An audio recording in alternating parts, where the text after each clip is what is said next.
You're watching Global Watch on CGTN. Saturday marks the World Environment Day. Pakistan is acting as global host of the day this year.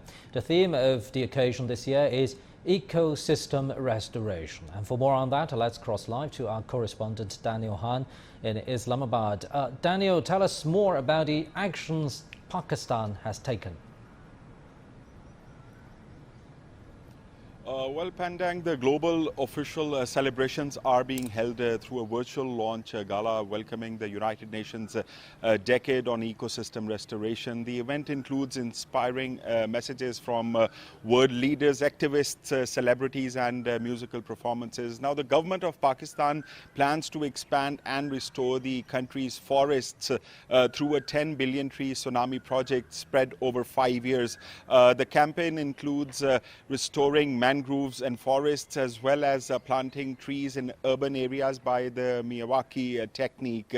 Now, through the 10 billion tree plantation drive, Pakistan is contributing to the Bond Challenge, a global effort linked to the UN Decade on Ecosystem Restoration. Under the challenge, countries are pledging to bring 350 million hectares of the world's deforested and degraded land into a restoration by 2030. The World Environment Day is observed by United Nations to create worldwide awareness and work towards improving the environment. And the Minister of Climate Change says that Pakistan is proud to be hosting this year's event.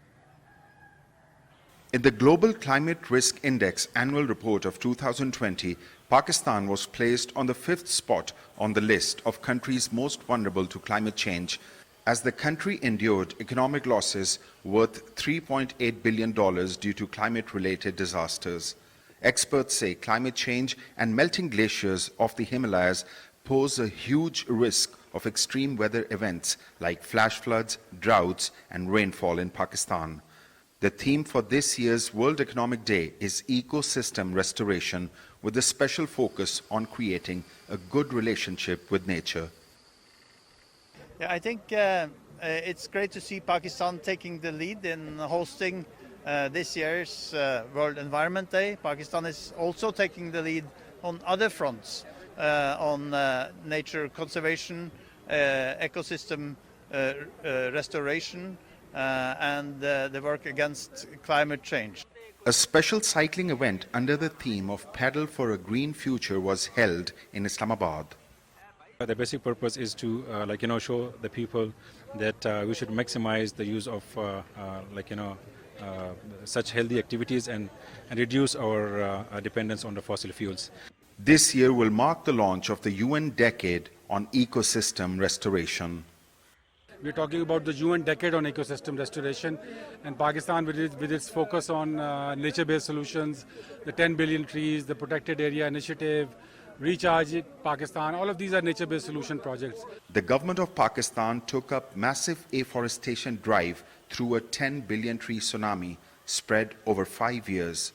The ambitious project includes restoring mangroves, increasing forest cover, planting trees in urban settings, including schools, colleges, public parks, and green belts. The project is expected to deliver dividend in preserving atmosphere, reducing greenhouse gas effects, decrease intensity of random floods, lowering rains, droughts, and enhancing other biodiversity supportive actions. According to the Ministry of Climate Change, 6.3% of forest cover was increased since the project began. Experts believe assigning the responsibility to Pakistan to host the World Environment Day will lead to renewed focus and attention towards the environment in the region.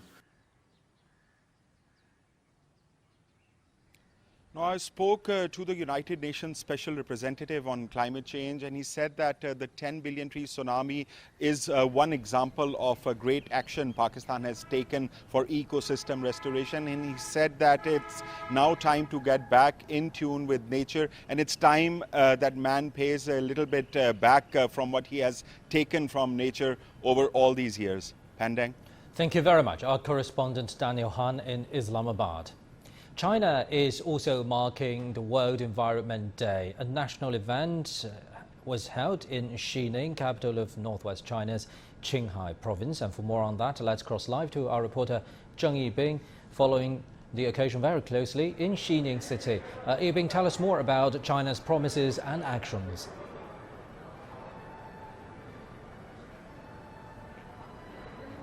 Well, yes, Pandong, well, living in harmony with nature, that's the theme of this year's World Environment Day in China. Back in the year 2019, China used to be the host country of the World Environment Day. At that time, the theme was with a part of the plan and taking actions. And this year is a bit different because China is taking the bold actions to curb the climate change and also solving other issues. And today, environmentalists, volunteers, and observers from around the country gather in the annual event, hoping to bring more efforts to prevent, halt, and reverse the degradation of ecosystems. And Huang Renzhou, Minister of Ecology and Environment, said during the event that this needs the concerted effort in protecting the ecological system. He hopes that all walks of life will take actions together in a tough battle against pollution and contribute more to building a more beautiful country. Xin Changxi, the governor of Qinghai province, the host of this year's event, announced the province will quicken the pace of building national parks on the roof of the world and the source of the major rivers in China, as this is the major measure of conserving natural reserves in the country. Well, that plan includes the existing Sanjiangyuan and Qiliangshan national parks, as well as the Qinghaihu Lake and Kunlun Mountains national parks, which were just initiated. During the event, the awards were also given to more than 120 environmentalists, volunteers, and enterprises that have done excellent jobs in protecting the environment in China last year. And social celebrities are invited as observers to publicize the environmental protection knowledge and raise suggestions, big or small. With the effort to curb the climate change and restore the nature reserves, the density of carbon emission in China last year decreased by 18.8% compared with 5 years ago. And the red line of ecology has been strictly adopted and followed to protect the natural reserves in the country. And Huang Renzhou, Minister of Ecology and Environment, said there is still a long way to go, and China would join with others to restore our Mother Nature.